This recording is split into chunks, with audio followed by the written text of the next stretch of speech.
Hi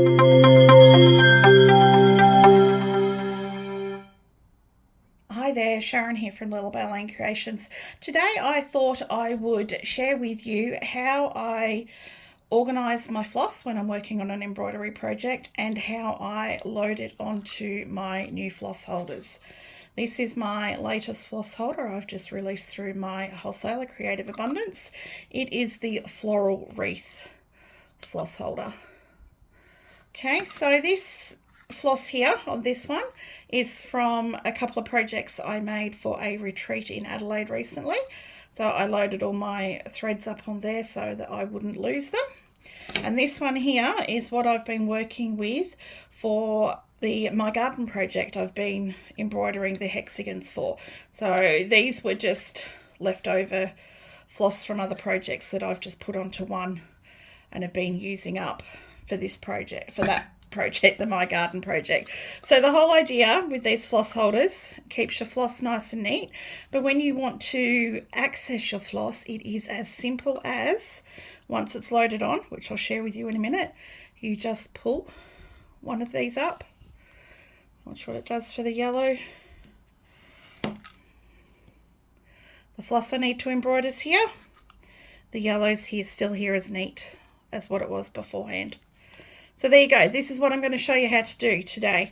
How we load our floss onto our floss holders. Holder even. So this is my new floss holder, the Wreath floss holder. And these are, you see at the top of the screen here, some fabrics that I'm using in an upcoming project. And these are the Cosmos floss colours that I will be using for that project. So before I start embroidering, I want to get these from here onto here so they stay nice and neat. So first of all, because I'm me and I like things to be in certain order, I've arranged them in colour graduating order, the order that I want them to be on my floss holder. So what I'm going to do, and it's really simple, once you know how to do one, you can just continue from there. I'm taking off the end that does not have the number on it and binning it. The number that does have the number on it, the end that does have the number on it, I'm going to sit up there and keep. I'm going to open my floss so it's in the ring, find my end, and I am just going to unwind it and hope it doesn't end up in a knot. So these are 8 meters in length. I like to wind mine onto a 30 centimeter school ruler, or you could halve the length 4 times. So if I take my 8 meters, halve it into 2 4-meter lengths, halve it again into 2-meter lengths, halve it again into 1-meter length. I've got myself a knot because I wasn't watching what I was doing. Then halve it into 50 centimeter lengths and then load it onto here. I'm going to get this knot out and I'll be right back. Well, that was not as hard as what I thought it was going to be. Just didn't want to keep you stuck on the camera. So, like I said, I'm using a school ruler. So this ruler is 30 centimeters or 12 inches. So what I'm doing, I'm just taking the end of my floss, holding it at the top of the ruler and loosely wrapping it around and taking it to the top. So I'm just going to do that for the whole 8-meter length of the floss, because that's what the Cosmos thread is. Just up and down, not pulling it tight. I tell you, if I end up in another knot on this one, which is Murphy's Law when you're trying to record something, right? No, I'm going to do good. Oh, I'm going to do good. We're almost there. Okay, I'm going to take it to the top. This little bit that's left over, snip it off and keep it. I'll show you why in a sec. Get to the end. You can see the end where I started at the top. My scissors underneath, and I'm just going to cut. So now I have however many lengths of floss at 60 centimeters. So what I'm going to do is now I'm going to get my number. I'm going to slide it on one end of my floss.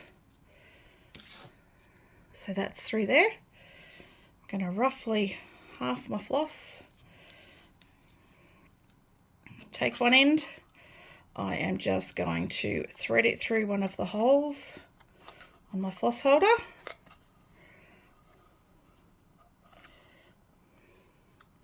Bring it down. bring it down so we've got that. So you can see I've got my number for my floss at the top of the floss holder. I'm going to put that under there just to try and weight it a little bit. And we're going to do a very simple plait. So I'm just going to take a couple of strands from this one, a couple of strands from this one. We're not being too particular. And we're just going to loosely plait them over. So all that is taking one from each side over to the center. And like I said, we're doing it very loose. If you do it too tight, it's going to make it hard to get your floss out at the end. Okay, and we just keep going all the way to the end.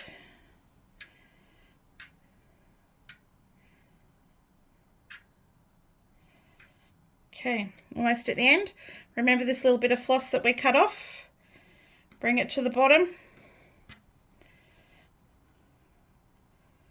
And tie it once.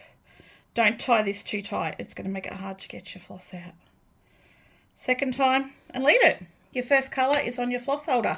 Then you just move to the next colour you want to add. So I'm going to just tuck that one off to the side. I'm going to come to my pink one. Throw that one away. Keep that one there. Look for the centre and open. Looks pretty good to me. This time I'm going to keep it on my hand.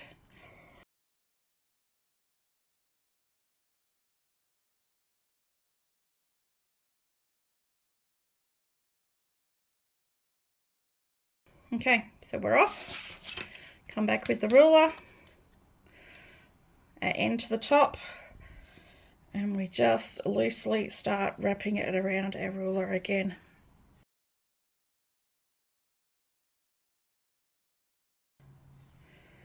Again, we've got a little bit at the end. I probably need new scissors, snip it off. Cut my floss, move the ruler, get my number. I like my numbers to all go the same way, so I'm just going to check which way.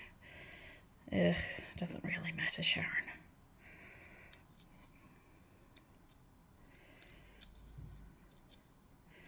Thread that through, so my number's on there.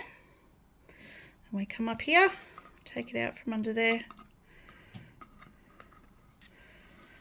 And put it back under there. And the only reason I put it under there is so I've got a little bit of weight holding my floss holder when I go to do my plait. Make sure it's roughly of equal length. Open her up. Couple from that side, creating our three pieces. Okay, and the plait, we're just taking from the outside over the middle one. From the outside over the middle one. And like I said, this stops your floss from getting all tangled up. Lost is another one. I don't know if you know, I have two pugs, and if anything's left laying on the ground, you can bet your bottom dollar they're going to run off and get it. Okay, I'm just going to do my half knot. If I had a little bit extra, you could also do the bowie bit of your tie off there, but that ended up being really short. And that's my second one. So that's my first two ready for this next project. So I'm going to go ahead and do these, and I will be back with you when I've finished. Okay, I'm back. As you can see, I've got all but one done, so I thought we'd just do the last one together and run over the process again. So, in one, whoops, throw that one away. Keep your number. Find the middle.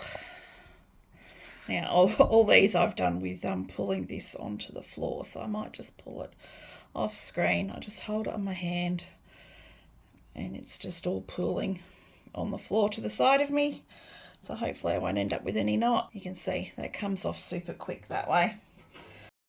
So I'm going to grab my ruler. So remember, if you're not using a ruler, you can take your 8 meter length of thread, halve it into 2 4 meter lengths, halve it again into 2 meter lengths, halve it again into 1 meter lengths, and then into 50 centimeter lengths.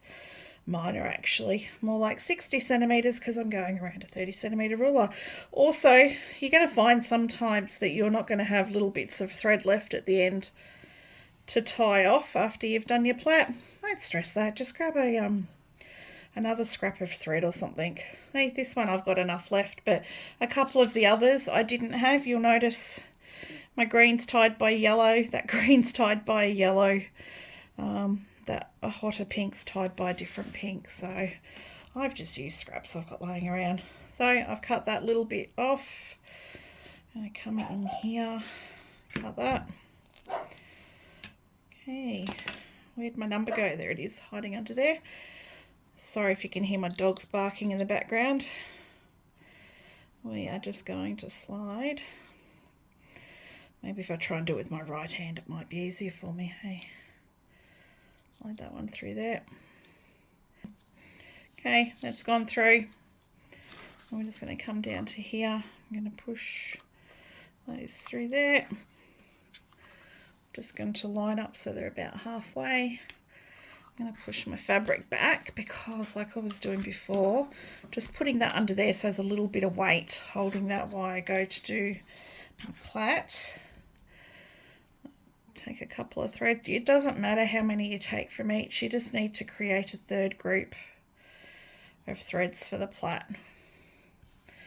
You can see there I've got my 3. Again, so when we're plaiting, it's from the outside to the middle, and you just repeat it. Keep it nice and loose. If you do this process too tight, you are going to have troubles removing your thread. Same when you go to tie this off at the end. I've got my little bit of thread. Don't do this bit too tight either, because it's going to make it harder for you to pull your thread out. And I'm just going to trim a little bit of that off. Okay, there we go, all done. That is your thread holder, all loaded with your threads, ready for your next embroidery project. So these are the threads I'll be working with next and playing with, so keep an eye open for a new project using those. Again, I will show you how to get a thread out, but I'm going to show you from this one because I need to keep tally of what threads I'm using. So it's just like pick, it doesn't matter if it's got a lot left on it or a little. This one previously, I'm just going to go to this pink one. I'm just going to grab 6 strands from up top. You can see I've got the 6 strands. I'm going to lightly hold it, pull it, see how it scrunches all up. Pull it. That's still nice and neat, not knotty. And then I've got my thread there to start my embroidery. Okay, there you go. Happy stitching.